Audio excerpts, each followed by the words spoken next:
I've been engaged 5 times and married twice. And so I was like, what? How does that happen? And so, and that's just because of my romantic nature. I just feel like, wow, if I meet someone, I'd get engaged fast because I'm like, man, I just like the process of it. It's so fun to get engaged. And but that doesn't necessarily mean it turns into something. And then when I got married, I thought that it was the first time I got married, I said, well, if I get married, then I don't have to date. I don't have to be dating. I'm done and I can move on to other things.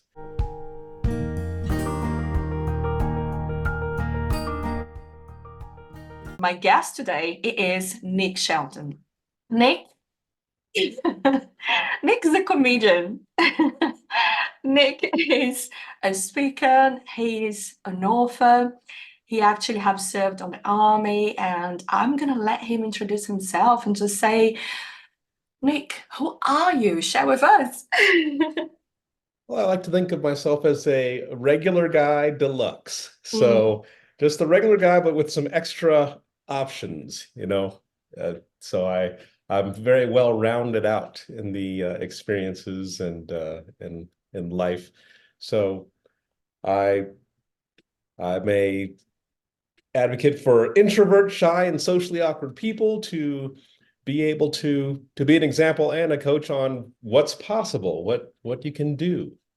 Well, whoever told you you are an introvert had lied to you, I can tell you. Because I have seen you speaking, and I was like, no, he's not an introvert. Maybe once upon a time someone gave him that label and he believed it's true. But wow. So share with us, what is your story of being an introvert? Is anything related to your childhood? Yes, when I was very young, we moved from Texas to Colorado here in the United States, and so I was in the second grade, I think 7 years old, and yes, I was Mhm. very shy. I would only talk to, my method was I'd talk to one kid. I'd pick one kid out and just talk to them. And so for some reason, the teachers at the time, this was back in the day, the teachers thought that I was hearing impaired, that I was deaf because I didn't talk. I don't know why they thought that. So they put me in the hearing impaired kids class, and that was great because you don't have to talk to anybody, and we're learning sign language in there. And yeah, it was good until my parents found out. They said, no, he can hear. He's fine. Put him back with the regular kids. Oh. And so I noticed that a lot of people it was easy for them to make connections and socialize, and I didn't know how to do that.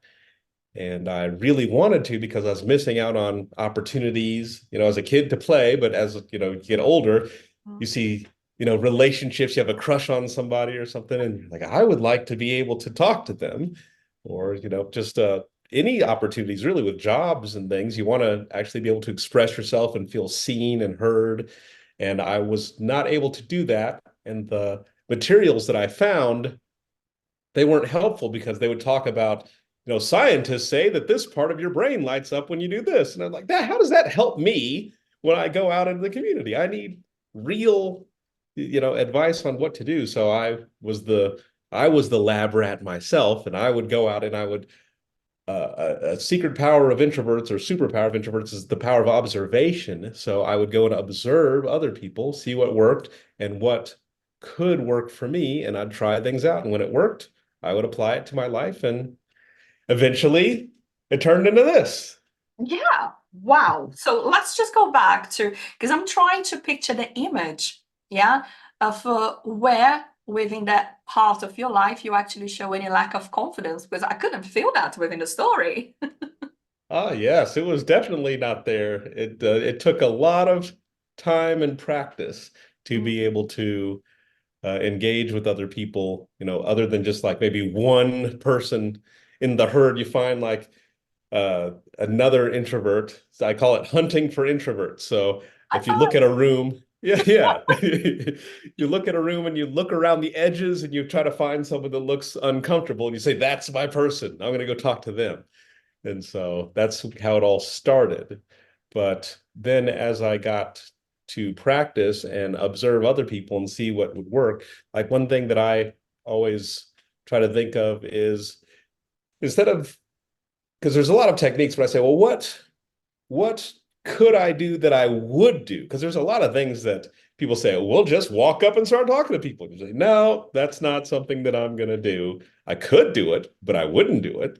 So you have to try to find baby steps in there that you can take to improve Yeah. the engagement. Honestly, I know the feeling. I used to dislike, I'm not going to use the word hate, but I used to dislike a lot the word networking. And I know this is one of your main things. You love to give hints and tips for people who feel that they can socialize, they can feel themselves, within this type of environment. But I remember once I was out for work and we was sponsoring an event that have sorted the marketing and everything. And then they said, well, can you actually give a talk to us? And then he gave the microphone. And I was like, no, not today. I really need to go. I have another meeting coming up. Right. And it's all that phase that we need to go through to is slowly try to understand what works for us, exactly like you just mentioned. There is lots of things that we can take nowadays and advice, especially on the internet, but not just one formula or exist one single roadmap that is going Right. to suit everyone. And I think that's the challenge that we all have. We watch so many things, we study, we have, consultancy, mentors, and we also need to understand, are they coming to the same level as us? They can hear, they can truly connect and understand us, Yes. be able to give exactly what we expecting, what we really need. So let's talk a little bit about, you mentioned one of your videos about mentoring. Yeah. Yes. When do you know that person's the right one, for you be able to mentor that person that's going to be in alignment and, you both are going to be like the perfect match and you be able to take them on that journey that they will find the success and whatever they're expecting for.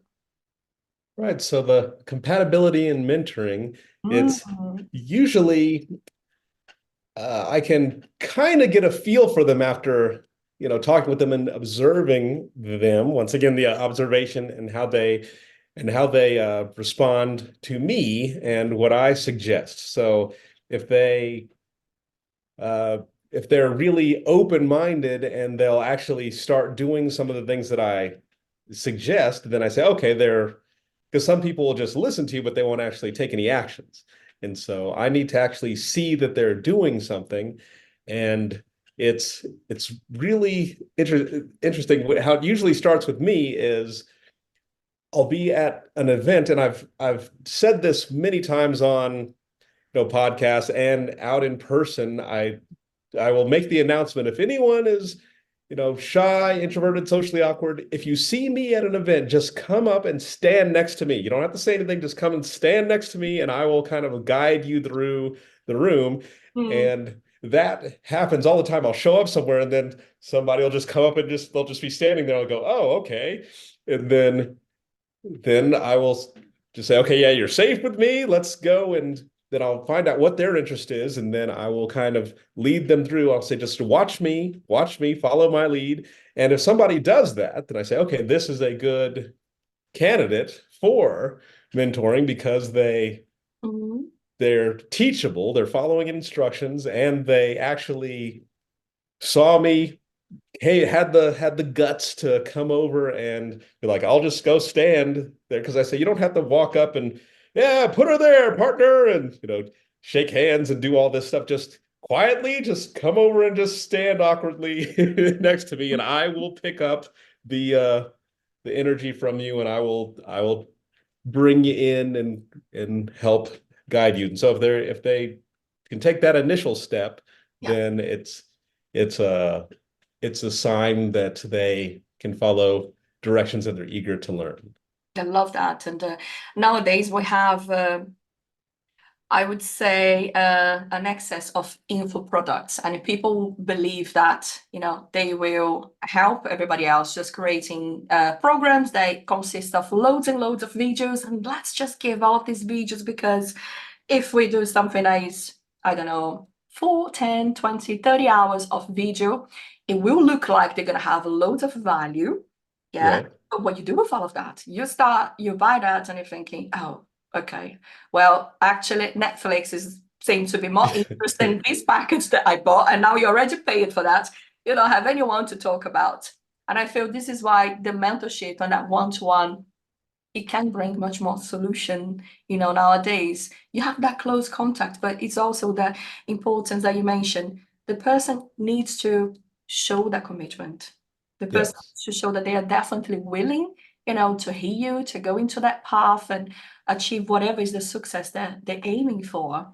So have you actually had experience someone that you felt that was a bit unflexible, and the person started something and said, you know what, Nick, thanks so much, but I just can't finish this. Maybe they just was not in the right place, at the right time, because that can happen too. So what's your experience with that? Oh yeah, that happens quite a bit. So people might start, but then they make that decision that I would rather just stay in the basement and play video games. And this is, too uncomfortable to try to, initially they come out the gate strong. They initially want to do it, but then they said, wow, it's just so much to just try to go out and meet people. But I say, nothing happens at your house. You have to actually leave and show up. So my main thing that I tell people is show up, just be in the room. So, and some people don't want to do it. And Yeah. so if they stop showing up, then that is a clear indication that it's not going to be for them and it's not Mhm. working, because you have to, even if you don't do anything, I tell people, if you're just in the room and you don't talk to anybody, at least you showed up. At least you're there so you can observe and get some energy exchange and see what's going on. And that's the first step. If you do nothing and talk to nobody, at least be in the room. First, arrive at the event and stand outside for a little while. And then if you can do that, then go inside and you can either not talk to anyone initially or do the hunting for introverts. Look for somebody who looks like you feel and go and introduce yourself to that person because they're in the same boat as you. And also for that little boost of confidence, I tell people do the cape walk. So walk in like you're wearing a cape, and then that will make sure that you at least look confident. It'll change your physiology because nobody's like slouching around if they're wearing a cape. You Yeah. put imagine in some of my workshops, I actually bring capes and put capes on everybody, and we walk around the room. And I said, "See how that feels? Okay, now when you walk into a room, imagine that you have this, and you just walk in there, and then even if you don't feel like being have the spotlight on you, actually just show up and just go to the side, Hmm. get a a sandwich or something and just Yeah. stand there. But yeah, showing up is the main thing. And when they stop showing up, then I know that it's not a good fit. I hear you. Are you saying that whatever you do, please make sure you don't go on your phone? Yes. So I tell people a lot of times keep their phone either outside in the car or whatever like that, or just turn it off, put it in your pocket, don't bring it out. But a good thing that I found is I will, when I'm looking around the room, if I see somebody with their phone, I know they're not really doing anything on there. They're not actually like conducting business on their phone. They're just trying to find an escape. So I will go and engage that person because I say, okay, they need me to rescue them. Hmm. Let me go and talk to the person that has their phone out. Yeah. Well, the other day I was recording. I do have this similar version of this program in Portuguese too, and I was interviewing someone that actually she does my PR in Brazil. And I'm talking, at some point I can see her eyes are going. I was like, oh, can you please be fully present? Because I can see you actually just posting stuff on social media and she apologized. Because, people are all the time thinking and overthinking what's next. And we know there is so many things that going in our minds, yeah, as Yes. over 70,000 thoughts that we can have as a minimum, I believe, per day. So Right. being an introvert, okay, how is it for you to actually watch for your thoughts and then really trying to be present within the moment and not really allowing yourself to just go with whatever your mind is telling you and feeling more into what your heart is saying? Do you have something that you can share with us that you experience on those, let's say, early ages, or you have only found out about presence and this connection and integration with the body, mind, and heart, let's say when you had a more mature age? I'd say it started fairly early just because uh, I'm curious about what's going on with the person. Plus, if I am talking with somebody else, Mhm. I it's hard for me to be distracted because, I at the earlier stages, I didn't want to mess it up. I was like, don't mess this up. So you have to be present to, listen and try to say whatever you're supposed to say after you're for that feedback, especially when you're trying to, you know, uh, do some of the dating or something like that. You don't want to be distracted. You got to be like, okay, what's going on? I need to be fully present. Yeah. Or if there's a job interview or something, what's happening? And so for me, I've haven't had a problem being present just because I want to make sure that I'm getting the right information in and then being able to respond correctly because every encounter matters to me and it should matter just because you never know who you might meet. And it's these simple little things in life where you meet somebody and then that could end up being your best friend for the next 20 years, but you don't know. So you have to pay attention just in case, or you could meet the love of your life that way. That person might not be the love of your life, but that could be the friend of the love of your life that you're meeting. So you gotta be present. You gotta be there because you don't want to miss out. Or at least I didn't want to miss out. Well, absolutely. And about that, when we have met, I literally just arrived in the room and with my bubbly energy, like, good morning, everyone. And then I realized, oh, he's one of the speakers. And I look at you saying, hi, hello, morning. Then not realizing that actually was the first one and I would go literally just after you. Then Yes. we will end up actually being here today and sharing all of those stories, a little bit of vulnerability. Just 30 minutes before we jump into this call, I literally just came back to my office and I look into my screen. Okay, switched off. I put it on, critical error, and totally switched off. And I was like, oh my God. I have two big interviews to do today. But I also was listening you and your jokes on YouTube. So that has Ah, yes. helped me to don't really focus on, okay, I need to deal with this problem later. Now I need to find a way to connect with Nick. And I tried Yes. another laptop. We tried this one. I said, please just be a little bit patient with me. I'm trying to get all of these tech things working, but it's like inside of me, my main attention was like already with you. My energy was already with you because I was preparing for the interview.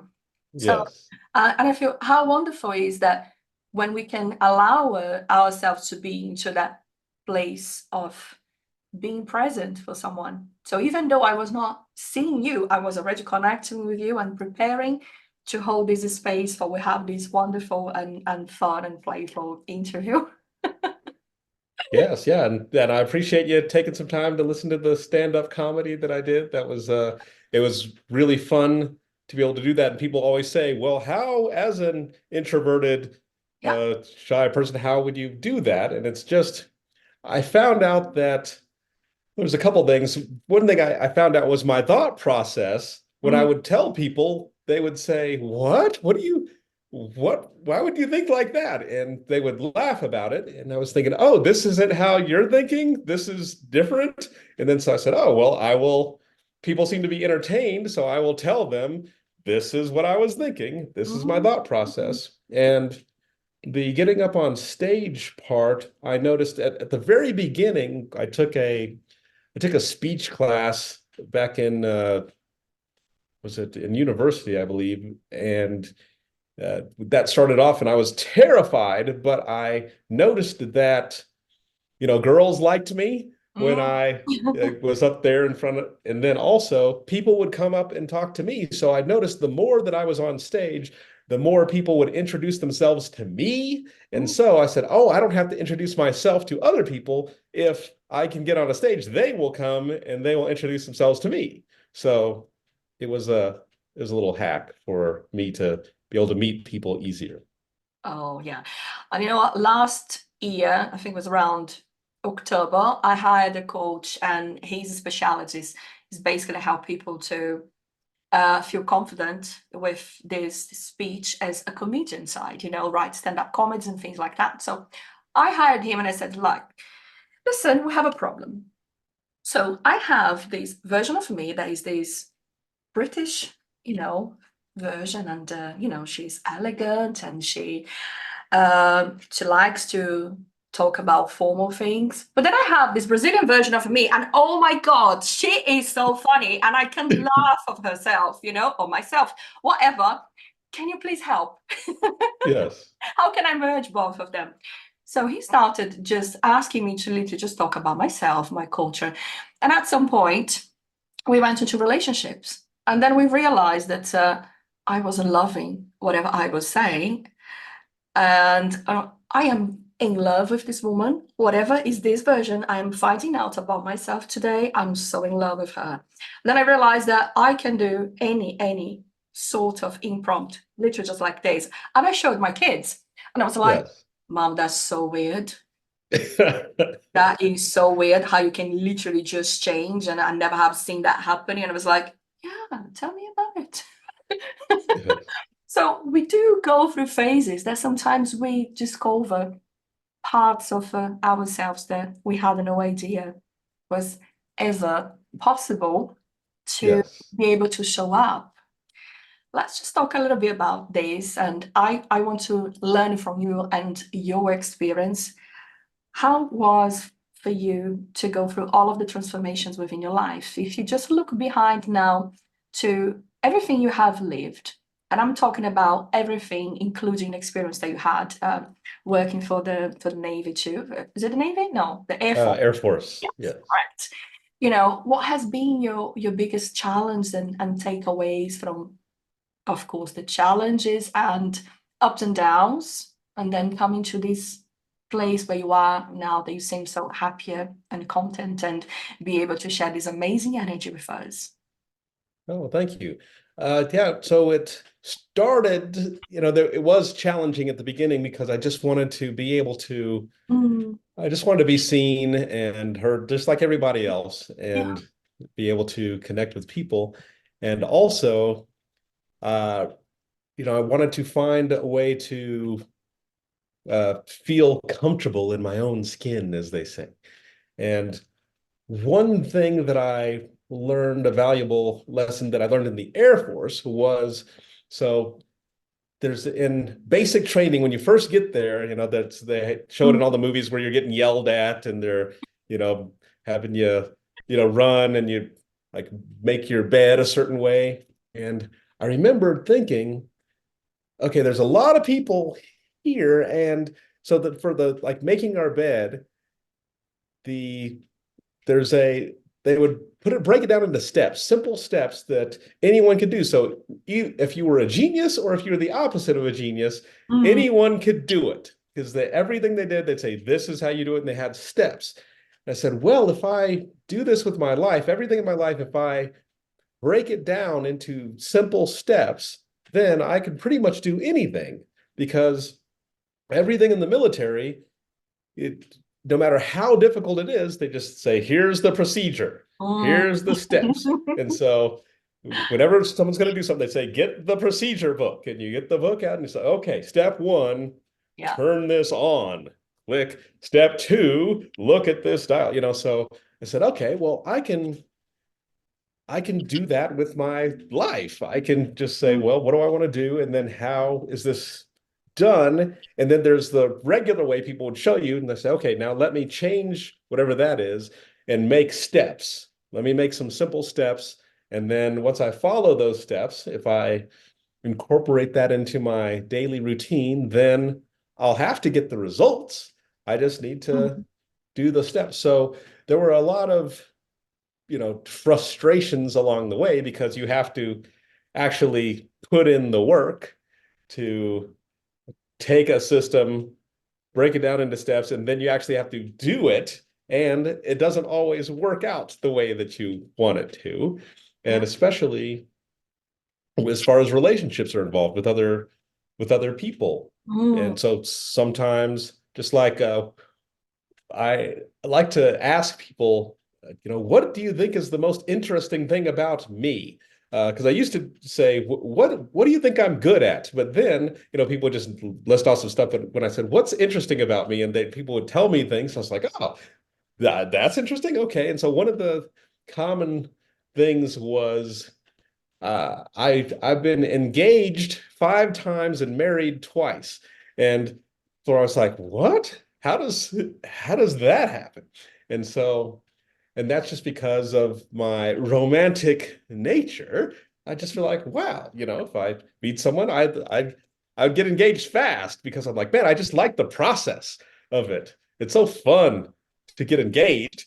And but that doesn't necessarily mean it turns into something. And then when I got married, I thought that it was the first time I got married, I said, well, if I get married, then I don't have to date. I don't have to be dating. I'm done and I can move on to other things. But there's a lot of other factors. There's a lot of other factors in there. It's not that simple. And so there's I tried a lot of stuff with my relationships, with my romantic relationships and with my friendships to try to find, what the best fit is. And so a lot of times people are afraid to make those mistakes. But I would just say, well, let's get the mistakes over with. If they are here, let's do it now. So yeah, that's how I would get I like her. I'll see if she'll Mhm. marry me. Let's see how that works. And if it doesn't work, at least I learned what doesn't work from that. So then later on, I say, okay, I've been here before. I've seen this. And so a big part of my life was trying to navigate relationships and romantic relationships. And then the friendships, just regular friendships, that was also uh, easier than the romantic relationships, but it's always comes down to the observation of the other people and myself and how we interact with each other and being able to be vulnerable and being able to admit when I was wrong and keeping an open mind. I don't know if I answered your question No, no, correctly. sorry, but now I have a much more interesting, curious question because I'm listening to your story and you said 5 times you have been engaged. Yeah. So two Yes. questions for you. First is, have you had the same budget for all of your engagement rings? Second, do you have anyone in the family that actually owns a jewelry shop? Oh, no, no. So yeah, we don't own a jewelry shop, and the budget it did fluctuate a little bit. Is what one thing that I did do though. So I'd always get the ring back. So I had a certain diamond, and then I would take that diamond. So I wouldn't get the same ring, but I'd say just take this diamond and put it in a different ring. And then when it didn't work, I said Okay. maybe it's the diamond. I was like maybe that's a either a bad luck diamond or a good luck diamond. I don't know.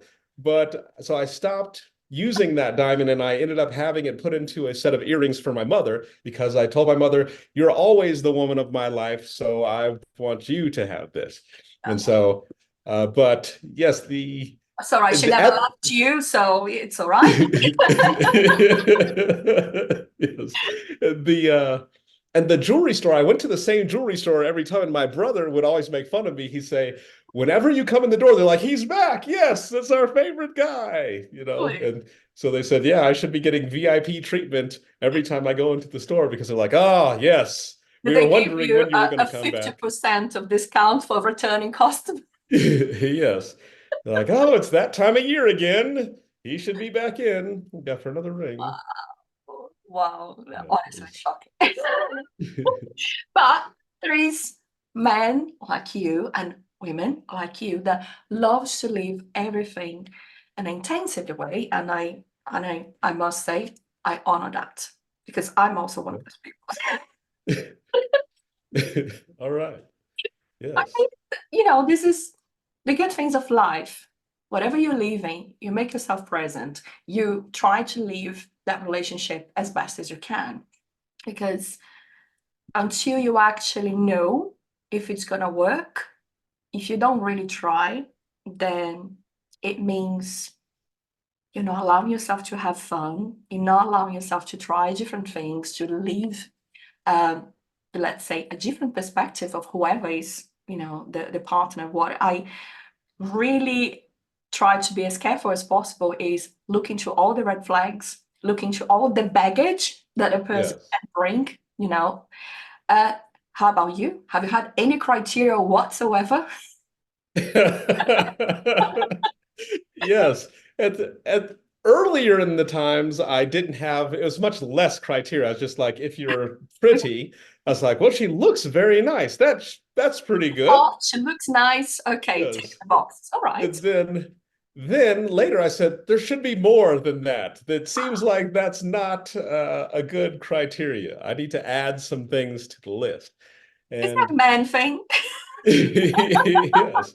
And it, and being all in, so when I'm there, I'm fully in the relationship. I'm like, let's roll with it. But one of the things that I learned also is that I don't think is common for most people is all of my exes, I still love all of them. We get along great. There's no issues. And people say, how do you get along with your exes? I'm like, I I still love them. It just because it didn't work. If I love you forever. I don't, it's not like a switch that I turn off.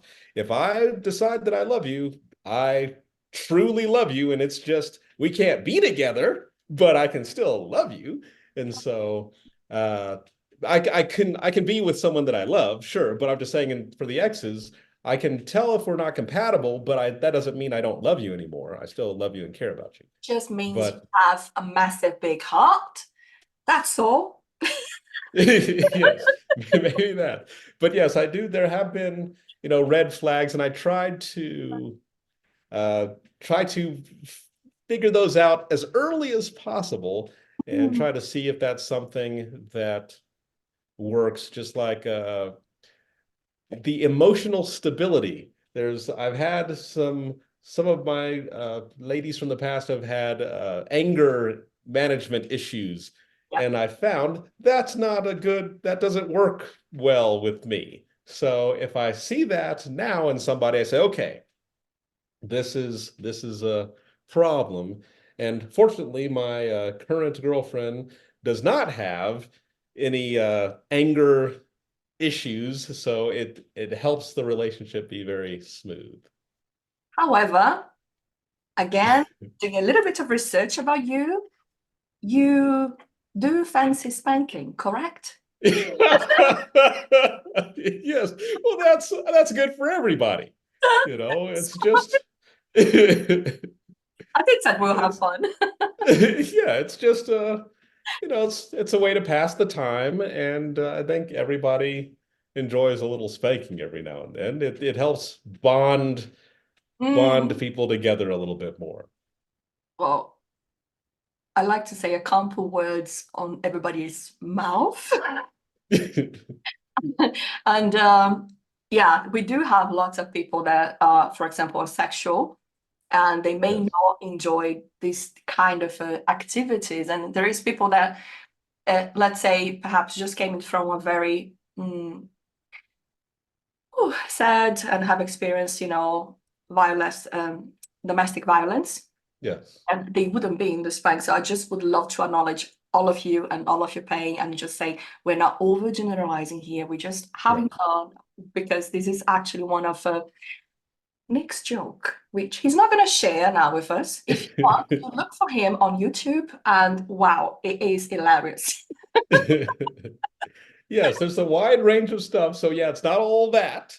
It's Mm, not all spanking, but there's there's a time and a place for certain fun behaviors. And some people, if both people are consenting and into that sort of This is behavior, then exactly what I was to bring on. It's all about yes, consent. As yes, long as you have each other's consent to experiment different things, and why not? yes. I'm talking about experimenting different things. When was the last time have you tried something new in your relationship? Let's see. I know that there Mm, must be something. it must be. Oh dear. Okay, right. Yeah, At least we can see I that you've been really honest. It's all right. yeah, there must be something. Yeah, so like new as in like going somewhere new or new like in the However, you want to romantic take the sense. new, you could Yeah, say I that don't you have tried a new recipe. I'm trying to help you. I've tried a new recipe and cooking together. I know that we went to, let's see, like I know she likes to go to see the site. So we went to Greece recently, Mm, and usually when I visit new countries, I don't see all the sites that people usually see. I would go to the restaurants. I like going to the restaurants. And she wants to go see all the architecture and the buildings and all that sort of thing. So that was a uh, thing that we had to do that we where haven't done together. That's what you're trying to say. yes, because normally she'd say, well, I know you don't want to do this, Yeah. but will you go do it? And I was, yes, I will go and look at the buildings, but you have to go to this restaurant. That she'd say, we've eaten at the same type of restaurant every day. Don't you want to try a different restaurant? I'm like, no, I have to find the best restaurant that has, this particular food. And so, yeah, we have our eccentricities, but yeah, it's and then yeah, romantically, I don't know if there's anything really super new that we've tried uh lately, but I'm sure we will remedy that very soon. It's all right. We're just trying to inspire, everybody's going to be watching us and try something new with your partner.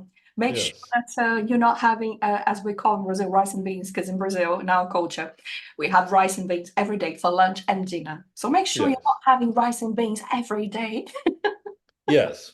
We will mix it up a little bit. And usually we do, but it's been a while. And I think that happens to a lot of people. You get kind of busy and caught up in other things, and then you maybe forget to keep Mm. things fresh and spontaneous. So nowadays, one of the things that you do is actually help introverts to be into the dating world. Is that correct? That is correct. Yes, because it's it's tough out there. It's hard to, if someone is having trouble just with the standard social connections, then they're really having trouble with trying to date or figure out what to do on a date and be comfortable at it. What are the challenges that they say that they go through? Oh, so it would be uh initially just like, where am I going to find somebody? How do Mm. I find somebody? And then when they find a person that they're interested in dating, now they have to, how do I engage with that person? How do I talk to them so I don't look, so that I don't overthink it and I don't look or feel like an idiot doing it because they want it to be successful. And then one of the nightmare scenarios is the person says yes. So like it's one thing to be like, would you like to maybe go, do this? And then if they say no, then you go, oh, okay, well, I tried. I guess I'll just go home now. But if they say yes, you're like, oh no. Oh no, they said yes. Now I actually have to do it. Now I actually have to go out and try to be on this date and be cool, and how do you do that? And then Mm. so yes is like horrible to hear. You want to hear it, but at the same time, it puts that responsibility on, okay, now where do I go? Where do I go on a date? And then how do I present myself in an authentic way. So, I can give them the best representation of me. And, you want them to like you. And a lot of people default into that kind of job interview sort of persona on the date. With like, yes, so what do you do with your free time? But that doesn't make a real connection. So they want to connect, and but it all starts because I used to start off with, well, here's some places you can go on a date. And they're like, oh, wait, we need to back up to, I need to get the date. Where do I get the date? And so, yeah, I've been working with a young man right now that is, uh, he was very insecure and really wanting to date. And he's doing really well right now. It went from nothing to he had like 4 dates lined up. Ooh. And he's like, Congratulations, whoever you are. yeah. And I was thinking, wait a minute, we got to slow down. It's somehow it went, he skipped some steps. But yeah, it's just, you just want to be, once again, it goes back to people want to be seen, heard, and feel comfortable in their own skin and be able to find someone that can appreciate that and see them for who they are, and just they don't want to feel like they're acting. They want to just be able to be themselves and find someone compatible. And I've been through it, so it's easier for me to uh, guide someone through it uh, than for me to do it myself. Yeah. In my case, when I say I can say I also have been through my story, it's completely different because I lost my late husband, So when I felt, okay, let me see how is it to put yourself out there. And I think lots of people can relate to this. Now, the first thing that we feel is we're not good enough. Am I going to find someone that actually can match my values? I'm going to Yes. find someone that can match my standards. And I'm not talking financially, but everything else. When you have a lifestyle, you want someone that can be matching that level of lifestyle too. Yeah. Yes. I have been to situations in my past, even before I get married, that I really loved someone, but he didn't have that financial situation. And I felt even bad because he did have the financial situation, but we went out for explore and do trial, and he actually had twisted his ankle. He twisted his Oh. ankle and he couldn't work for like 3 months. And he said to me, I need to let you go because I love you so much and you deserve someone that can give you everything that you need. And I was like, yeah, I know, Oh. but you could give me everything. But I just feel Yes. like it has been my fault too because you got hurt and we were together, do something cool. But yeah, you have to let me go, even though I really loved him to bits. But all of my friends at that time was telling me the same thing. He's doing the right thing. Because look where you Oh. are now, look where, uni and your work is taking you. I cannot see how it can be there for you in the future. And I was like, yeah. So I had to let it go. And, going back to after, the grief process and putting myself out there, oh my God, I have tried basically most of the dating apps. And I used that as a laboratory for me too, I must say. And there was times, no shame to say, that I have spoken with probably 500 people. Yeah. Mhm. And as a sample from those 500 in a space of 3 weeks, yeah, I would say that not even half of those men is still online. So Oh. yeah, so from my experience, what I have noticed is they find someone, then what happens? They come out from the date profile. Yeah, and that's something that Yes. apparently happens in Brazil too. They come out from the date profile, they close their account, see, I'm not on the dating app anymore. And then after 2, 3 weeks, didn't work, they just go back again and just repeat the same cycle on and on Yes. until they find Mrs. Right, Mr. Right. And one of the fun stories that I say when I when I talk about relationships in a comic way. So one day I was literally just talking with this person for 2 months, and then suddenly one day we decided to meet. And literally just before I leave my house to meet him, he messaged me and say, please be careful with me. I don't see anyone for 2 years. And I was thinking, oh my God, like a virgin. And I was like, what a responsibility. Yes, So we do go through all of these phases when we're really trying to find ourselves, trying to find our standards. Yeah, because it, yes, as you mentioned, yeah, all that she had to have as a woman to tick my boxes, be hot, be nice, looking great. Yeah. yes, But as the time goes by, you learn that you actually need much more than that. That stopped right. you feeling. You seek for different things. You try to understand, okay, what actually is going to be my standards going forward. I'm not going to tolerate this and this and this and that in any relationship. And Right. then you start to grow. You stop repeating those patterns because you have learned your lessons. This is exactly how has been your own process too, or not really? I would say it's very similar in that, I always hear people talk about their type, what their type is. Yeah. And the, like my current relationship that I've been in for over 2 years now is she's not my type. What my type was because I was thinking, well, my type hasn't been serving me well. Whatever my type is has been Love a that. disaster. So I need to look for someone who's not my type, and then it might actually work. And it's the healthiest relationship I've ever had because my type is a very toxic type.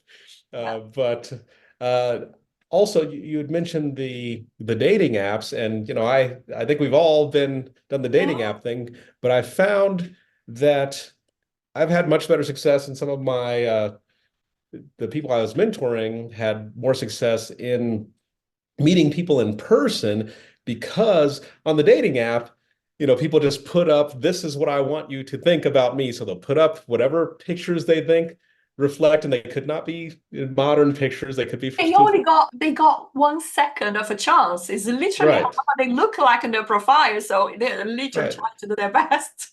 Yes. So if you're out somewhere, once again, if you show up and you're out somewhere, it's doing some kind of activity, then you meet someone in that environment, you can actually, where there's no pressure, because like I'll tell people, if you're in a group, there's no, like if in a dating app, I show up and we're supposed to be on a date. Now there's pressure for us both to try to be cool date people. But if you go to, say, I don't know, some kind of event, there's like live music event or something, let's say, or some kind of cooking class. So I like that example. So let's go, say you're in a cooking class and you're learning how to cook something.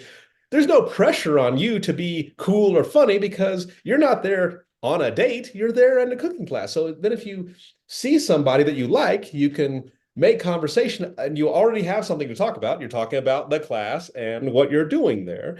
And if things seem to work out, so you're seeing them, their guards down, your guards down, because it's not a date, you're in a group.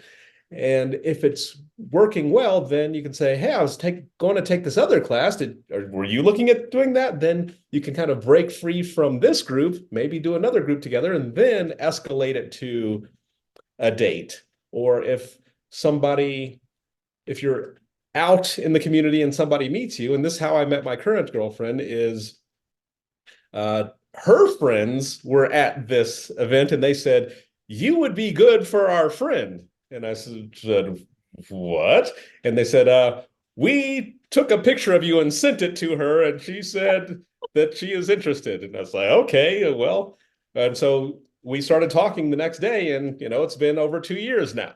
And that was just happened because I was out in the community and and her friends saw me. But it's the apps, it's really tough. You can go on a lot of dates, but it's a lot, there's a lot more pressure than if you meet somebody when you're just out in the community.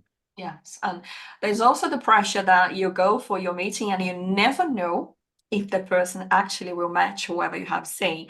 And even if you do have a video, camera, when you actually see the person in front of you, it can still feel and look different, like more taller or short or Yes. you will spot little things that you haven't seen before. Right. So that's not part of the pressure that both of, the people involved within the dating feel, really. And then you sit down. Oh, and that's something else that I have learned too. Nowadays, they're avoiding to have meals because they don't really want to even spend the money with the dinner Ah, yes. if it's not going to be worth it. So it's like, oh, can we go for a walk in the park? Or the weather is so nice.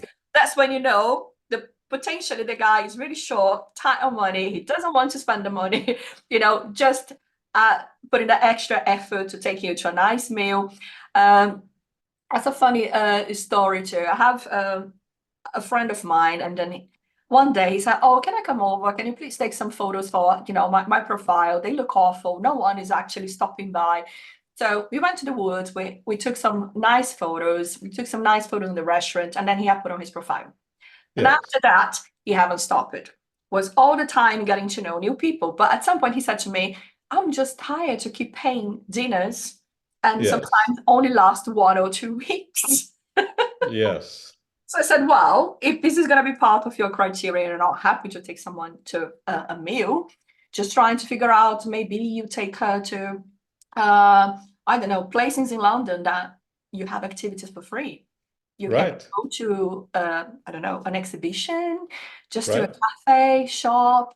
It's little things that helps to build a connection, helps to understand what actually that person may have to offer if you're feeling those butterflies in your tummy, if you really have the wish to try to see where all of this can take you, which is not only the bad. Let's just be honest here. Right. Because if you're really looking for a relationship, then sex should be the last thing that you're going to consider to try. Sure, maybe. Yes. Yeah, well, it can Kind of. happen that you have on the first Yes. night. I was actually interviewing someone and she said, well, I used to work on this pub, blah, blah, blah, blah, blah. That's when I had met my husband. And yeah, we had sex for the first time and we are together for 38 years. I said, yes, it does happen. It Sometimes the does. chemistry and everything else is just so amazing. Yes. Yeah.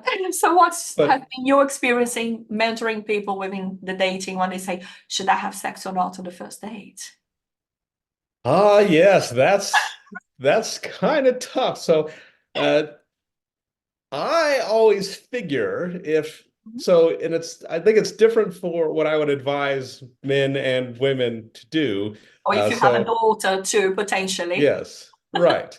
Yeah. Yeah. So if there was for my men clients, I would say if it's offered, then you should do it because you don't want to be rude. You don't want to, you want to you don't want to insult her because a lot of times if a woman actually is bold enough to offer and then you turn her down, then a lot of times they're offended by that. And you're being a gentleman, and I've been a gentleman plenty of times, but it hasn't.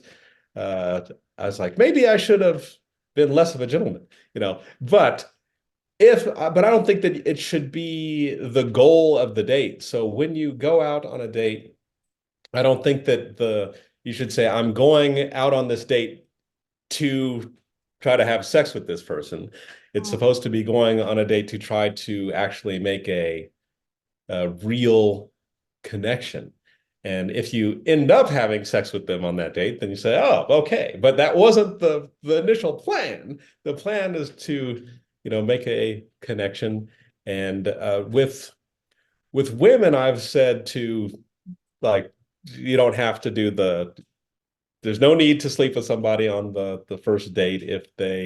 If there is a connection and they're into you, then they'll wait a little while and get to know you better, and it'll be better for everybody. Mm. But I yeah, I don't work, think. Go sorry, ahead. I work with men too, and it's like they have as a standard rule.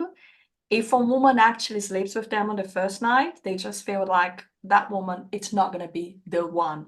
And I think it's something that we had learned from, the our past generations too, but it's something that is actually there. They think, okay, so it happened, and um, I don't think that this is going to take us any longer, and it's going to be literally just a chemistry thing, and they start worrying and question things in their mind. What's your experience on that?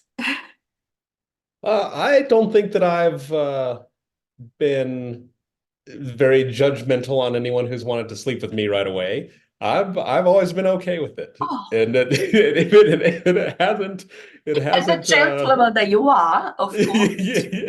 yes, but it didn't make me think any less. I just go, oh, maybe they were really attracted to me and they wanted to try to lock this in, and yeah, we can.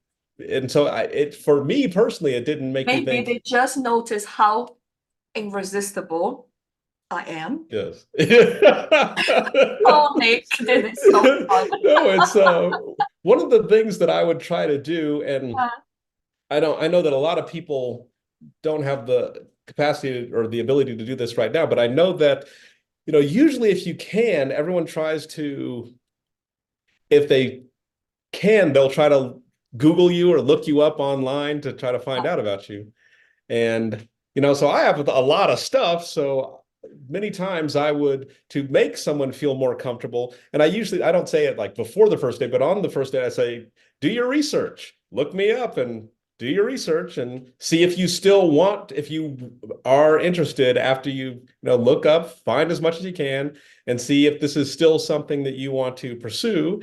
And then they can say, oh, it's a little too much for me, or they can say, oh yeah, I have a better idea of who you are. And most of the women that I've dated, they didn't have a lot of an online profile, so I couldn't necessarily do the same.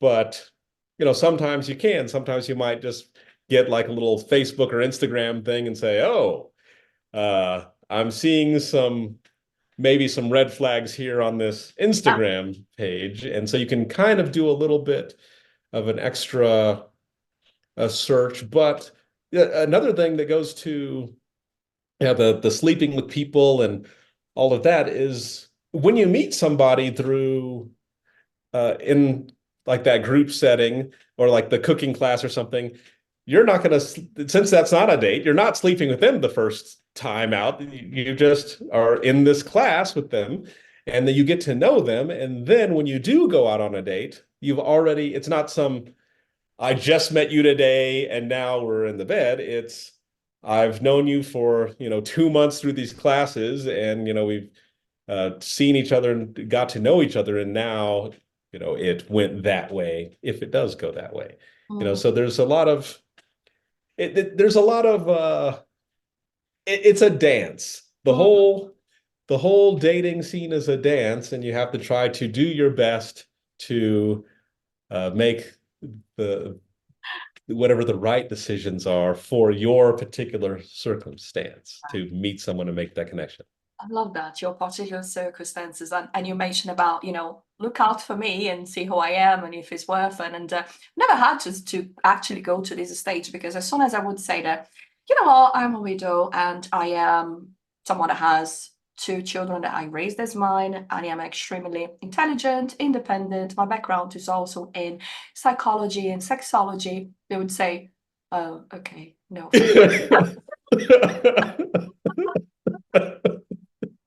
Yes, it can be intimidating, you know. But at the same time, Yeah, but I haven't found whoever would be the alpha male, that would yes, not feel intimidated with all of these huge CV that I have. right. But if somebody says, "Excellent, that's wonderful," and then yeah, Good so for you, and yeah, and follow.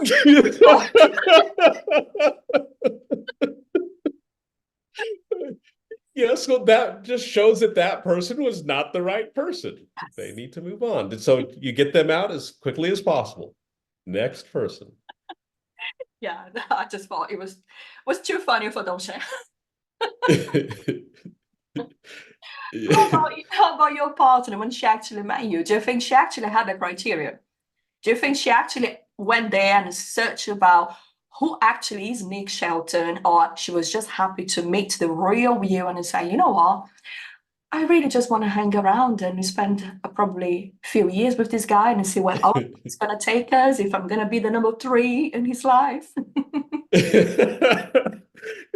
She I know that her friends had said good things about me, and then she did go on and look at some of my stand-up comedy, and it's like, oh, that didn't scare her off. She thought that that was okay. She All never got right, embarrassed. Wow.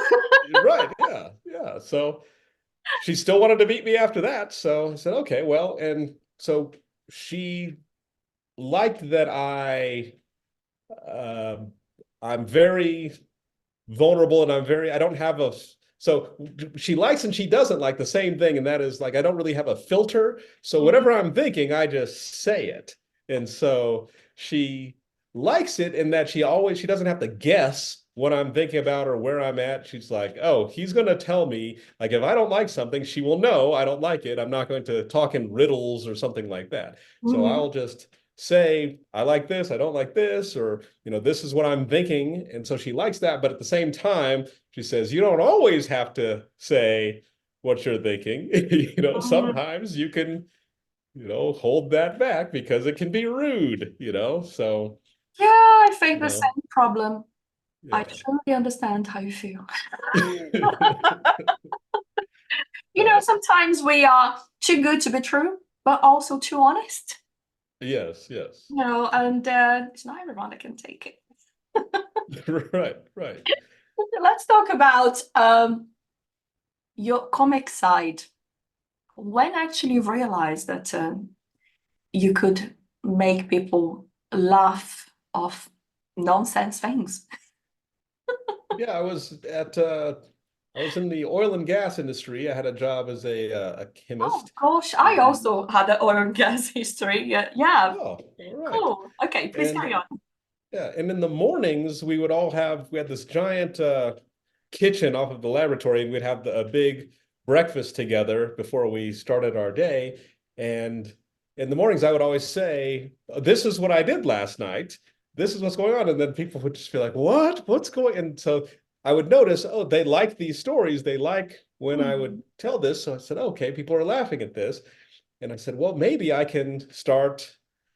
I'm testing it out here, and if they like something that I said, then I can write that down, and then I can say it, on the comedy stage. And so I just started putting things together, and a lot of times I would. That also helped with my dating and just my life because I would say anything that normally I would picture as something bad, I would say, oh, this is a story. This can be a story. So if I'm in the grocery store trying to buy some food and there's a beautiful woman there and I want to talk to her, then I can do that and I would say, okay, if it works, then that's good. But if it doesn't work, then I can go back and say, let me tell you what happened. And so anything that's kind of bad or strange that would happen, I would. I noticed nobody wanted to hear any stories about good things. So if I said, "Oh, everything is the most perfect day," they're like, "Yeah, we don't want to hear it." But I say, "Oh, something horrible happened." They're like, "Oh, yes, please tell us." And they would always laugh at the bad stuff. So that also helped with my dating in that when I'd go on a date, I'd say, I just hope it's not boring. Either let it be good or let it be bad. Because if it's good, then it's a good date. But if it's bad, then I can talk about it and say, let me tell you about this date that I went on. And it will be good comedy if it's bad, or if it's good, then it's good for me. And if it's okay, then I'm like, I just wasted my time. It was okay. We need something to happen. So so when I noticed people enjoyed hearing these stories, I said, well, I can tell these on a stage to a larger audience, and it's therapeutic for me because I get to work out all my issues and say them, and other people can benefit from the laughter at my mistakes and strange thoughts. Oh, I love that. Well, in my case, I did mention that I had this coaching session, and then he said, "Right, can I give you some feedback?" I say, "Yeah." Do you know we have applied these and these and these and these and then technique? And I was like, no, I never have done nothing like this." And I said, "You're joking?" I said, "No, I'm not. It's the first time ever that I have done it." And he said, "Wow, you definitely has a natural talent there." And I said, "Oh, how do I do for book a stand-up comedy then?" And it's like, Yes. wow, hold on. It's not like that. Yeah, sometimes we can get too excited. Yes. So when was the time that you knew you was ready to just go to a wider, bigger audience and then just share all of these funny charisma that you have? No, well, one day I said, well, I'll just go and try it out in front at a because they have these things called the open mic nights at the Mm, comedy place where you can just sign up and you get up and talk. And I said, well, I'll try that and see if people like it. And I went up and people enjoyed it. So I said, I'll keep doing it. And it didn't always work. Sometimes it went horribly wrong. yeah. And that was fun too, because then I said, oh, now I have a story about this. I can tell people about how, oh man, it was horrible, And so it's, I just started doing it. And then also with my speeches, if I just went to go give a talk about networking for introverts or something like that, I would also insert some funny jokes in there. I try to keep it clean for those Yeah. audiences. But if people liked it, I'd say, okay, I can use this and I can yeah, help. People seem to pay more attention if you can make them laugh than if you are just completely serious all the time. They seem Mm.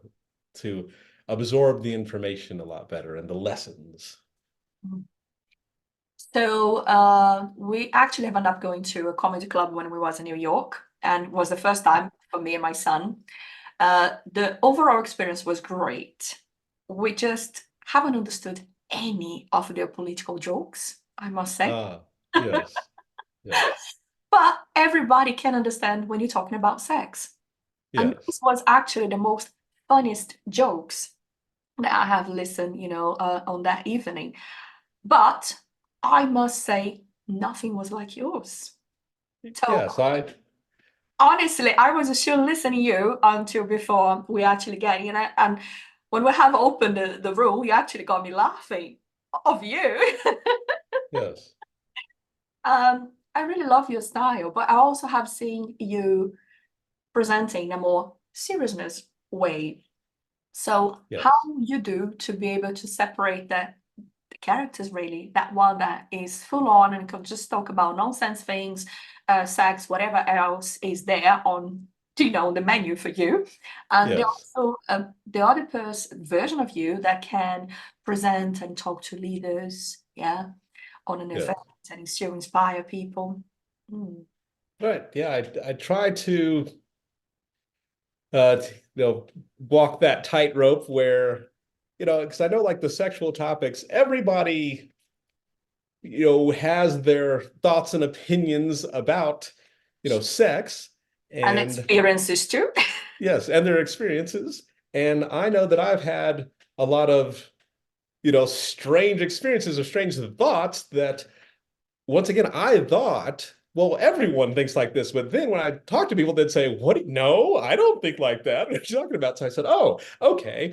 This is something that I'm sure some people think, but a lot of people don't, but they will get entertained by knowing, oh, someone is thinking this other strange way that I never thought of. Mm. And so, and it also makes it, it's a little vulnerability that I shared. This is what I was thinking. And then also for when I was still single, the girls could say, oh, okay, I see that these are some things that he might try in the bedroom if I am with him because he's talking about it right here. Yeah, And exactly. so You create the it, expectation. yes, yeah. So it's this open book thing where they're not surprised. They're like, okay, I know what he's going to try to do. He's told us.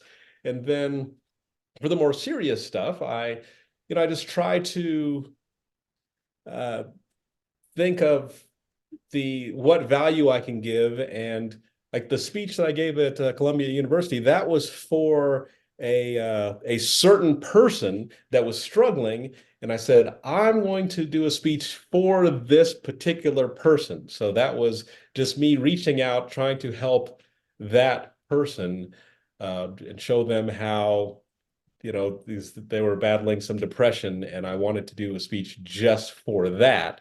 And so I wanted it to try to connect with that person and anyone similar to that person that was feeling the same things to, get that message across. So there was there's a time for the fun, lighthearted, and talking about the sexual stuff, and then there's a time for like I can relate to this person and I want to get my message across. So I'm coming from the heart. And so there's that message. And then there's the other, if I'm just talking about networking for introverts, then I just say, well, here's some things, and I can introduce some humor into that. But I want it to, I just want to try to, for the message, I'm trying to dial in the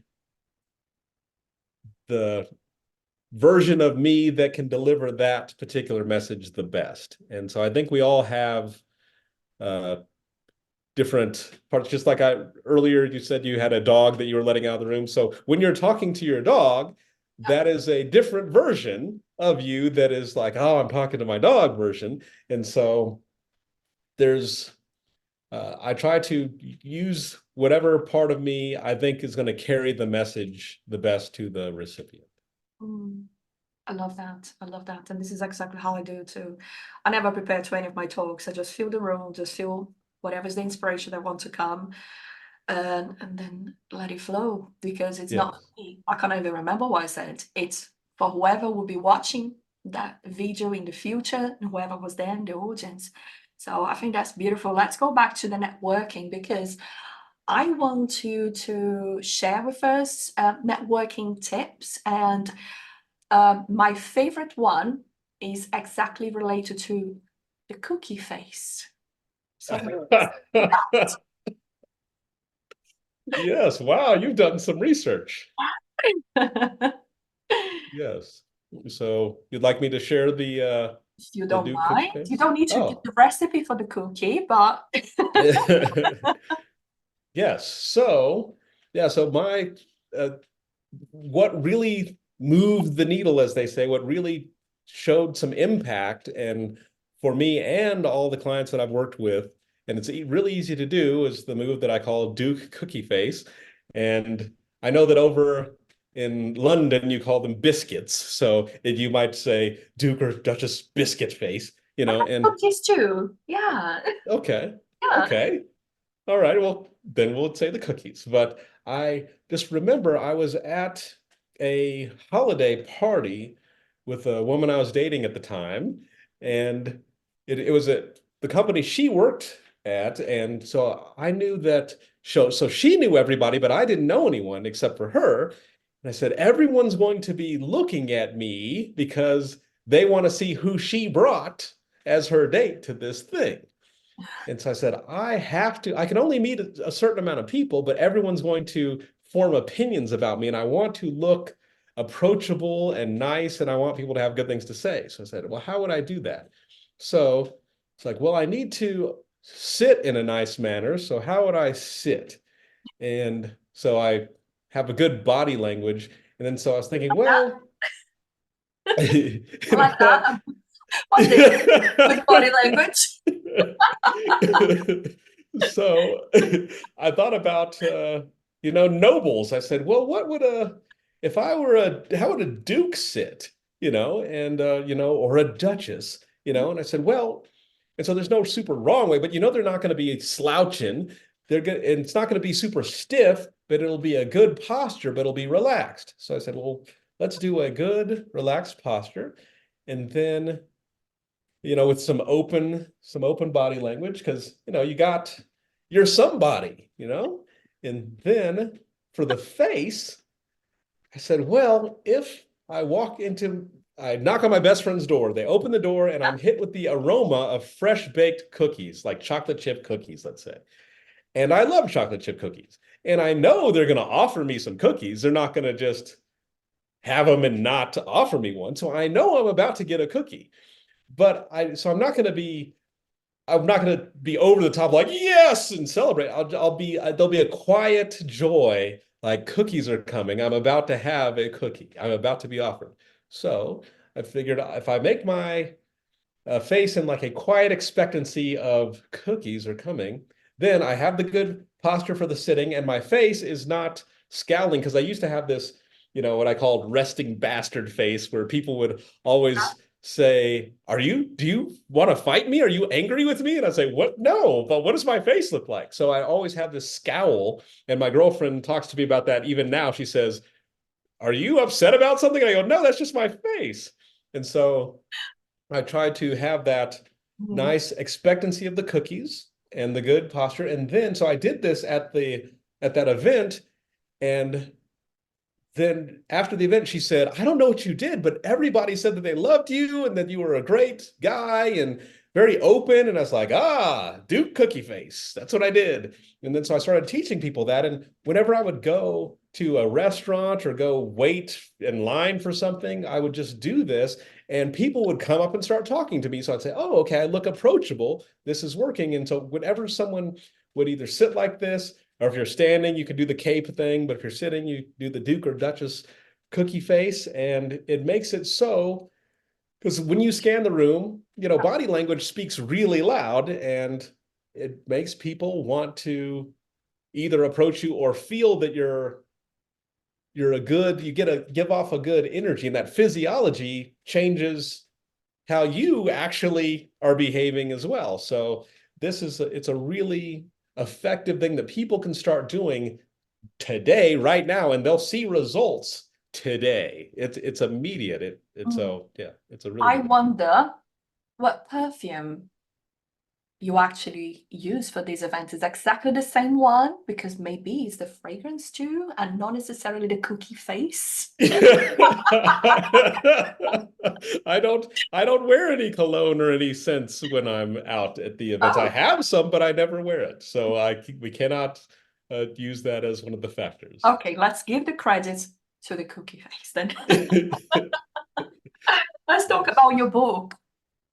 Yes. How that process is started for you when you decided, right, I think I want to write a book. How was all of that and the creative process to come up with the title, to make sure you was happy with the content? Share with us, please. Yes. All right. So, An Introvert's Guide to World Domination. Mm, So, how that book came about was I had been asked to speak in Barcelona. I said, hey, can you come to Barcelona and speak on networking for introverts? And so I said, okay. So I went and I gave that speech, and people seemed to be interested. I didn't know that people would care, but people were writing notes, and I said, oh, okay. So then I started getting invited to speak other places. And one day someone came up to me and said, where can I get your book? And I didn't have a book. mm, And so I said, oh, okay, well, shout. supply and demand. Somebody wants a book, I should probably have a book. And so, but what I did have was I had put together an online course. It's not up right now, but at the time I had an online course on networking for introverts. And I said, well, the course has pretty much what the chapters would be. Mhm. So if I just take the chapters out, and so for the title, I was thinking, world domination. So it's not dominating the world, it's more your inner world. But once you get control of your inner world, then you can control your outer world a lot better. And so that's how the title came about. But the writing of the book, I said, okay, well, I know what I want to say. And so if I just put the chapters in order, then I can get it down. So my technique was I said, I can't be home because I'm too distracted. So I got a hotel room out by the airport. And I Mm, said, I am going to sit in this hotel room until my book is done. And wow. so there's nothing else to do. I'm only doing this. And I know that, if you have, children and responsibilities, then that'd be harder to do. But I at the time had the time, and I went, got the hotel room, and I would be bored sometimes. So I don't really feel like writing, but I'm spending money for this room, and I'm not leaving until this book is done, the draft of the book. So I would just sit down and I would type it out until Mm, it was done. And then I had my first draft, and I was able to leave the hotel room. But that's how I was, because I knew that if I was at home, I would, you know, get onto, Netflix, or uh, yeah. start looking at Facebook, or there'd be something that I'd say, well, I need to clean. Let me clean up my entire place. And so if I'm at a hotel, then I have nothing to do but just do that. So that was my technique for getting that done. Okay. And I just would like to share because I'm here and I'm looking to my daughter thinking, when I am into my creative mode, yeah, I literally just stay here at my desk and I produce as much as I can. And then when that door open, I totally, heads down. And I was like, nope. And then I listened a voice and I was like, I can't be disturbed. I'm really deep into whatever I'm trying to put in.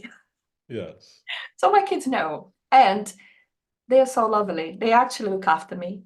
If they see that I am on this mode, they know they're gonna cook something for me. They're gonna bring here, whatever I feel that I can, I eat. But I think it's so important. You are actually allow you to stay within that energy, as Yes. best as you can, because it's like there is days that you wake up and it's like, nah, not feeling. Right. And it's true, for Yes. artists and creative people is exactly like that. We go with whatever is the flow, whatever we're feeling to that moment. When I do my painting, for example, sometimes I just pass by my studio and I'm still my PJ and I look to Yes. a canvas and I'm thinking, oh, I could do something now. And when Yes. I'm totally dirty because I just paint with my hands anyway. And it's like, oh, Yeah. another PJ that has been wasted. So I like what you shared. We really need to just set up that time that we know it's going to be the quality one, because whatever we're doing is not just for us; it's also for whoever will be reading our books. And yeah, so I love that. I think it's a wonderful tip. Don't get stressed out, and if you book the hotel and you're not feeling, that the flow is gonna come, just try to Right. reschedule because it's so important when we do everything when we're actually feeling. Right. Yes. But that helped me with stay in that feeling. So sometimes I'd get up and I'd say, "Oh, I don't really feel like doing it," but I'd say, "Well, let me just do one paragraph, and then I can stop." But if I do the one paragraph, then it puts me back in it, and then I'm going. And so, but I knew that if I gave myself an excuse to say, "Well, let's see what's going on," online. So yeah, so I disconnected the internet and all that. So because I knew that if I start checking emails or something like that, then it's going to distract me and I will find some other things to do. So, but I think that's part of knowing yourself and how you operate. And I knew that I needed to do this in order for me, but some other people it might not work as well, that technique. You have to kind of have some self-awareness on because some people can say, I can write for 1 hour a day and they can do it. Mm, And if you are that type of person, then yes. But for me, I'd say, oh, that's not going to work. I need to be completely isolated and just do it all now. But mm. so you just have to be aware of what your best Have you came in with work. the title of the book before you actually even started to write? No, I did the title afterwards. I wrote it first and then I did the title. Yeah, for me, I work the other opposite. I Yes. first need to have the title. If I have the title, I can actually start to feel into whatever I want to share. And then it's okay, what is going to be the beginning? What's going to be the middle? What are the takeaways? And then what's going to be the final? And then I start and I sit down and it just flows and it just takes me a few days and that's it. Yes. I get it. Yeah, I understand. everybody works extremely different. And I feel this is where the beauty relies in every single one of us and understanding that no matter how many times we try to compare ourselves with everybody else, the only world, and you mentioned that the inner world and the outer world, and I love that. Yes. The only ones that we actually are in charge, the ones that belong to us. Right. Yeah. So, what has been, I would say, the biggest lesson that you have learned just from your speaking engagements? Because you meet lots of people too, through that journey. You hear different, let's say, life stories and experience shared. What has been the main takeaway from you? I'd say my main takeaway would be to not have a uh let's see, there's a couple ways to say this. Not have a preconceived idea on how things are going to go, or it'd Mm. be don't be the so the end, like the for the results of something, you don't have to be rigid on how something's going to turn out and be really flexible. So I know a lot of times we'll have an idea on, so I'm going to show up here and then it should be like this A, B, C, D. This is how everything's going to unfold. And then I plan to meet these people and then I'm going to go do this. But I found that it's much better, at least for me, to just show up, like I always say, show up, have an open mind, and be very flexible on how my own performance is going to go. So I can't just be like, I'm just going to go in there and I'm going to do this. Just, I learned more, and I believe you had mentioned this earlier on.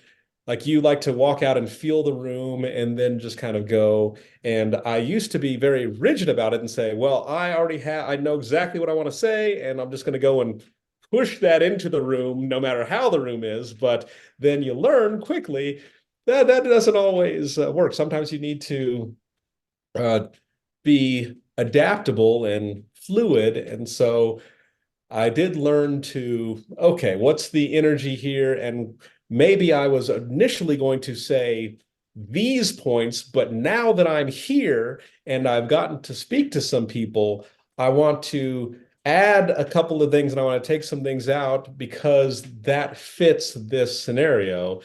And so I think my big takeaway of what I've learned is just to uh, not be rigid on the outcome, but just show up, be present. And then when I'm present, that moment will teach me how I need to be to, make that connection, help who I need to help, get that message delivered in the best way. But I have to actually be open and flexible to be able to do that. I don't know if that made sense, Yeah, it but makes total there sense. you And go. hopefully, people that will be listening to us, they can learn from us that so there is not much mystery. All you have to do is be yourself. Know your story. Know what is the takeaway that people is gonna get from everything that you're sharing. I remember the night before my talks at Columbia University, me and my son, we was having dinner, and I said, right, look, I have no idea what I'm gonna say tomorrow. And then he said, oh, mom, that's not good. And then, how are you going to go and, to the stage? You have no idea, said more.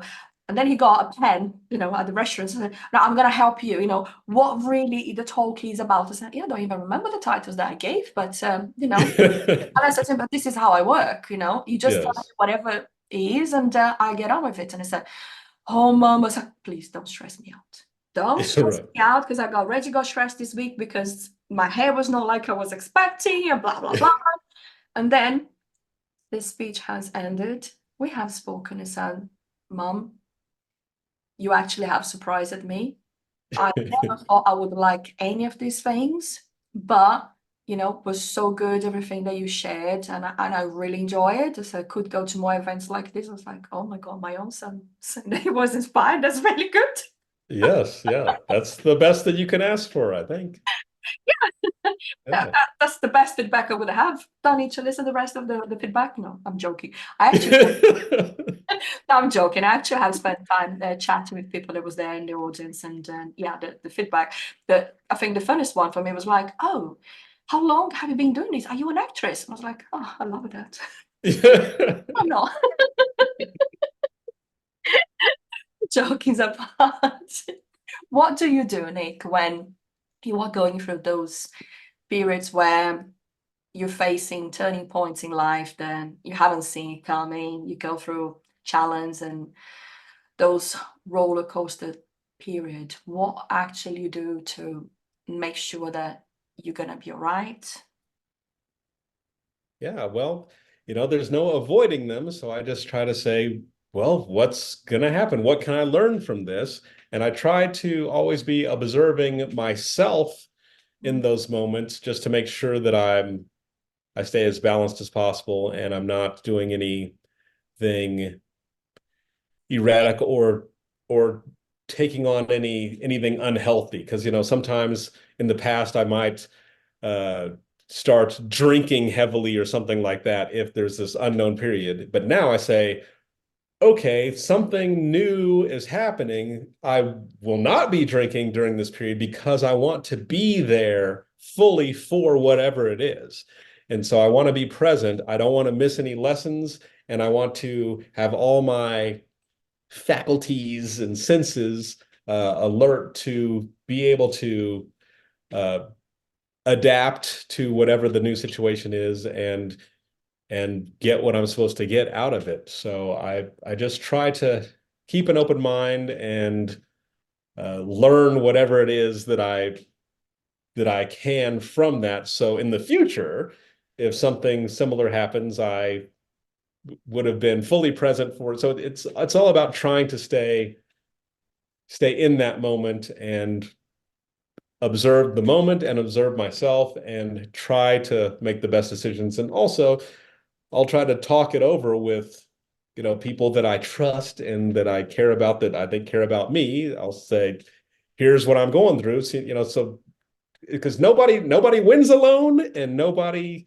uh well, you don't have to go through stuff alone if you can share some of the moments. I'll say, here's what I'm facing, here's what I'm feeling, and some people will have things to share and some people will say, I don't know. Good luck.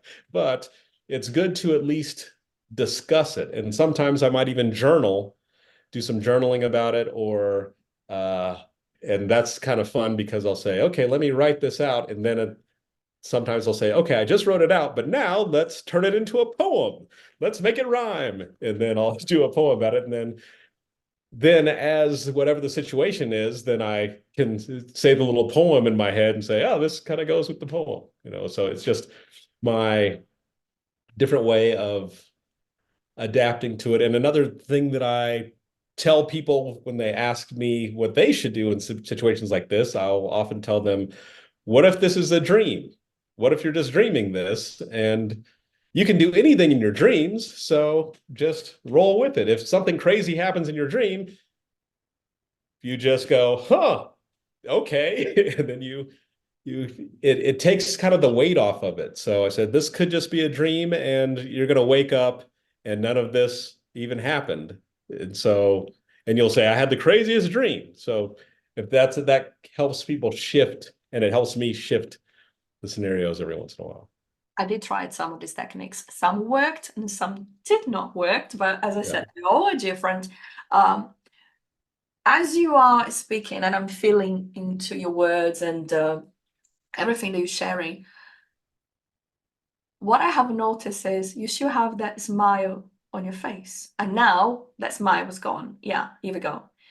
Now you're not sure where she's gonna take me. Yeah, it's like, Yes. what the hell's coming out? Yeah. So what I'm trying to bring you is actually to a place that perhaps you can share a situation where you didn't fail yourself. Because with my experience, and I love to work with men because for me it's so much rewarding. I love the vulnerability. I love when they feel that they can trust. Where, for the men, it's really hard. You mentioned the word ask for help. It's Mhm. really, really hard because, the society in itself has created a certain stereotype, yeah, that they believe they need to follow, that they need to live their life by, which is actually not true. Yeah. So I feel it's amazing, all of this chat that we had, and it was so much fun.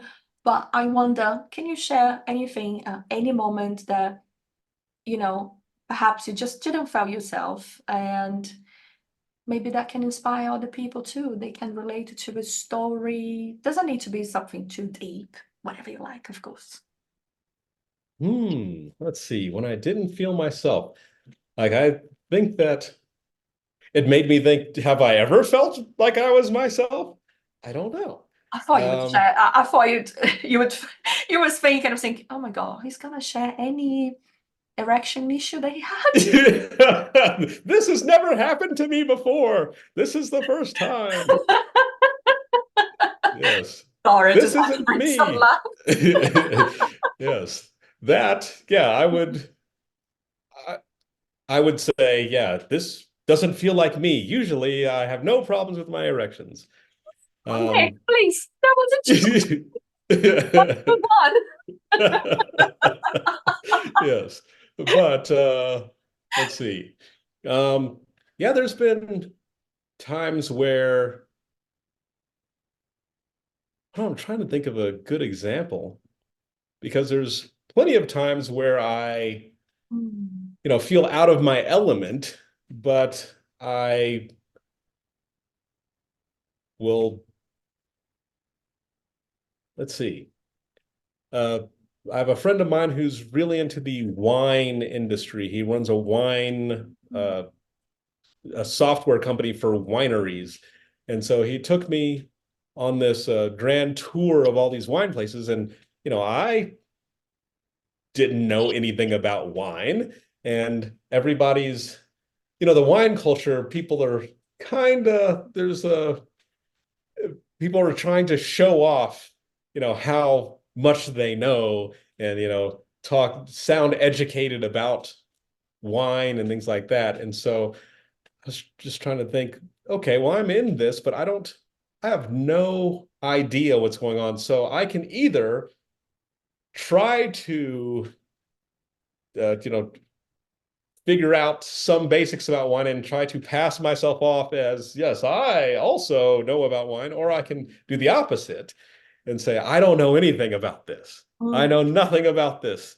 yeah. And which is what I did. And what I found, and this is what I also tell people about like their imposter syndrome and things like that, is instead of, if you don't know anything about something, it's best to, instead of trying to blend in, just tell people, I don't know what's going on here. I have no idea. And people love to be the one to show you and explain. So if I say, I know nothing about wine, then someone's going to be like, oh, this is my chance to show him how much I know about wine.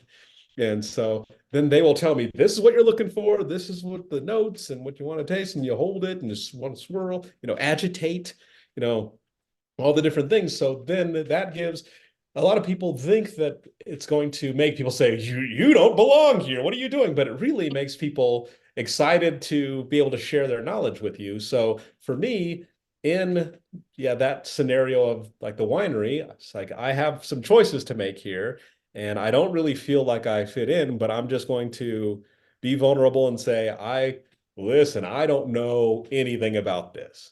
And then that changed the whole energy, my energy and the people around me. And they're like, oh, he doesn't know. We should show him instead of judging me. And that happened with, I always talk about going to polo because I love watching polo. And people say, how do you do that? Because they feel that everyone's going to be really arrogant there, but people are just hanging out. If you say, I have no idea what's going on, but I come for the sandwiches and the drinks and it's beautiful, then they say, oh, and that's, they're very welcoming and they'll tell you everything that you want to know. So it's, for me, there's been no shortage of times where I felt like I didn't quite fit or that I was out of place. And in those times, I found it's just served me best to very vocally admit, I don't know what's happening here. And I've done that on dates too, where I'll go, hi, I thought that I was going to be cool in this scenario, but I have no idea. I have no idea what I'm doing. And there's been times where on my date would say, oh, okay. And they respect that. And there's other times where Yeah. they don't want to be with a guy that doesn't know what he's doing. So they're just like, Mm, okay, well, fine. But they say, okay, well, then this was meant to not be a connection because I was being real. I have no idea what's going on here. And so that's, for me, that's what served me. So maybe some of your listeners can get something from that if you find yourself in a scenario where you don't feel like yourself, or you don't feel like you're fitting, or it's uncomfortable, just admit it. Say it out loud. Say it to the people around you, and then it takes all the pressure off, Yeah. and then you can get on with your get on with your day. That was a beautiful sharing. That reminds me, I'm being sober for 3 months now. I'm joking. No, I literally just decided to cut the caffeine. So I'm three Mhm. months without any caffeine and have been drinking. I don't drink really alcohol at all. I just like to Yes. Prosecco from time to time, but I've been just keeping my temple absolutely clear, you know. Yes. Congratulations. Which takes me to what we was talking about, going back to coping mechanisms. Yeah, I love the way that you shared the story because sometimes when we think on the society where we live, people are very good in jumping into ask, oh, why you haven't allowed yourself to be in that situation, why you haven't done anything. Right. And it's like so many whys that the person is already overwhelmed and they're thinking, shit, commit a mistake. I was vulnerable, I shared my story, and now this person is judging me. Right. So I think it's really important for people to understand that the example you gave is the most beautiful one because it's all about being curious instead of actually ask all the whys. Just say, "Oh wow, I'm so sorry you have been through all of this. I'm sure it was not easy. Would you mind to share how have you felt? How things have turned out for you?" And this is exactly what the person really needs. Is someone Yes. to really to just hold the space, can be there in a position that, you know, you're not judging. You're not trying to understand because it's not part of your story. It's not your lessons to learn. But you're just making yourself present to listen because Right. maybe one day you're gonna find someone else in your journey, or you're gonna see yourself facing that journey too. And you're gonna remember how the person have shared with you, how they felt, how was everything from their perspective. Because when we consider, for example, anxiety, panic attack, people that are externally just watching that scene, they will know everything's okay.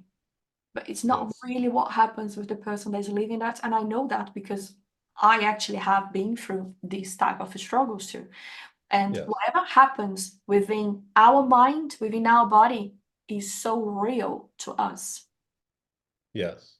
And it's kind of a challenge when people just you know, look into you to a place of oh come on, you're better than that, you're stronger, you have everything that you need within you, you can overcome. And I was like, shit, I don't need to listen this now. Right. I just need someone to tell me that everything is okay around me on that moment Yes. until I actually feel safer again, you know. Yes. But you know, the majority is of people doesn't even know how to support and is always coming to, oh yeah, no, you know, my cousin had been through the same thing, or someone else had even worse experience than you. Yes. Yeah, that happens all the time. Yes. Yeah, and it happens also in relationships. So people love to compare their relationships with everybody else, Yes. correct? Correct. Yeah. So how was for you when you having so many dates and thinking how other people was perceiving perhaps all of that sequencing of engagements and marriages and comparing perhaps your marriage with other people's marriage, having been through that? Yeah, it's I think that's yeah, very interesting.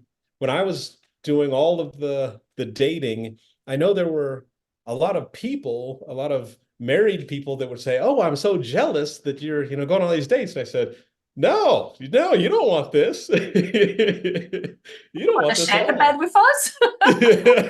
Right. Like this is, I was dating, but it wasn't I was like, no one should be envious of this. Yeah. It's just something that because I didn't want to date, I just wanted a relationship that was working. That's all I wanted. I didn't want the dates. unless I'm dating someone in the relationship that's working. But yeah, so I got a lot of you know, there were some people that wives did not want their husbands to hang around with me because there's like, oh, he's just a womanizer. He's always trying to go and sleep with everybody. Like, no, that's not what I'm. It could look like that from the outside, but I'm just trying to find someone who's compatible with me. And so I just happen to be out on the town a lot, going on dates. And so maybe it looks like I'm, trying to play the scene, but I was just really trying to find someone that was compatible. And I would just try to, once again, just be open, honest, and vulnerable, and tell people this is where I'm at. And with the all the engagements and stuff, that I tell people that to let them know, I was, because no one thought that I was a romantic, but I'm like, I'm really a romantic. I like the the romantic I, all the romantic movies and the poems and the flowers and the walks on the beach and all that. I love that stuff, but it's hard to do that with, you have to find someone who's a good match for you to do that, because I don't want to just do that, share that with anybody. I want to have that be special. But the engagements, I know that people would some people around me, especially like the family, they would say, "Oh," and they would just ask me all the time, "Are you engaged?" Whenever I was dating somebody for more than 2 weeks or something, they'd say, "Are you engaged now? Did you get engaged?" I'm like, "No," because they love to tease me about it. But I know that it looked a certain way, but it's just all just in an attempt to make that connection. I was hungry Mm. for a connection, a real connection to be understood. I was young, I had no idea what I was doing. I just wanted to have fun, experience the world. Yes, but at the same time, I wanted to settle down. When I was 18 or 19, I was 18. I remember thinking, man, I would love to get married right now because I don't want to date. I just want to find my partner and just be with them and go explore the world together. I didn't want to go on and date everybody and sleep with everybody. I just wanted the one. But it was so hard to find the one that I ended up having to do all the other things because it wasn't happening as quickly as I wanted it to. But it has helped you to know your standards. Yes. Oh, yes. Very much so. Um, yeah, everybody goes through, the comparison stage because it's whatever is familiar to them. Yes. You know, so at the moment, I am helping someone, and what I heard from her on a session is, well, you know what? We're together for 2 years now. We haven't got married yet. There is a two friends of mine. They are getting married, but they're already complaining that they have a shit sexual life.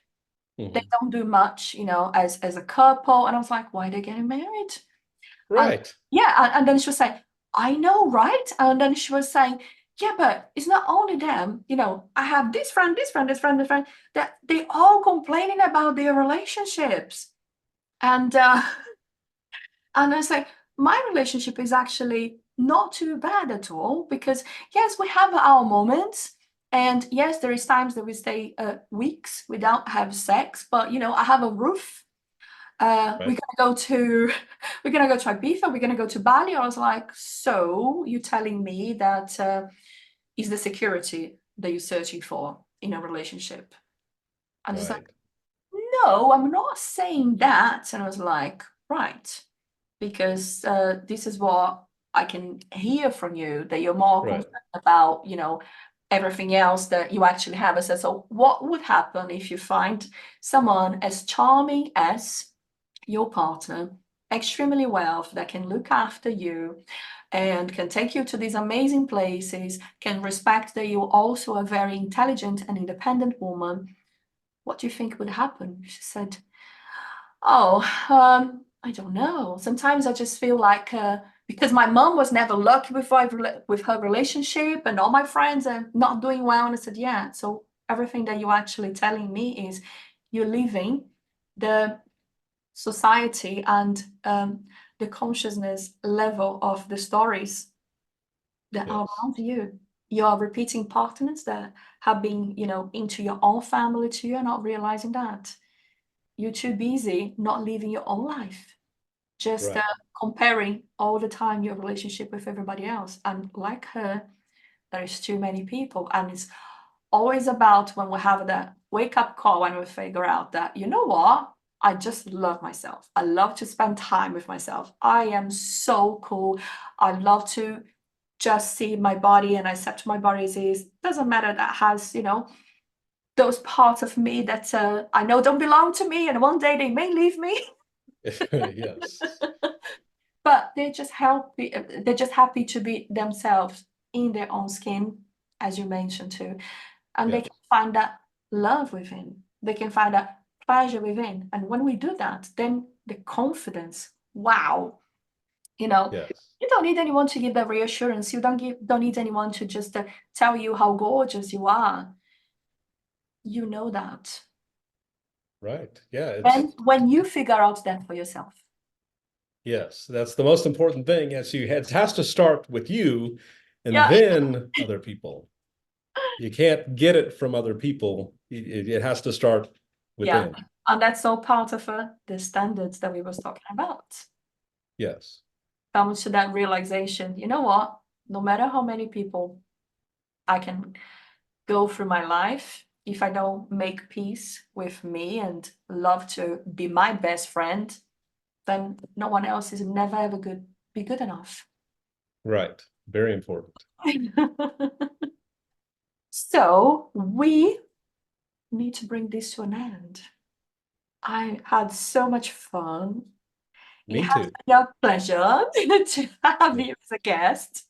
Yes. But I would love you to just take these final words to share whatever you'd like. Inspire people. You're so good at do that. Say a joke, whatever you'd like. Just I would just remind people to show up. It all comes back to showing up. If you don't actually leave your house and go out and show up somewhere, nothing's going to happen. It doesn't happen automatically. You have to make it happen. You have to be the one to do it. So show up. Absolutely. And this was Nick Shelton with us, and you can find Nick at connectedintrovert.com. Is Yes. that correct? Okay. Yes. So thank you, everyone. And don't forget to like, engage, subscribe. Leave us a love letter, a joke, doesn't matter. Lots of love, and until next time.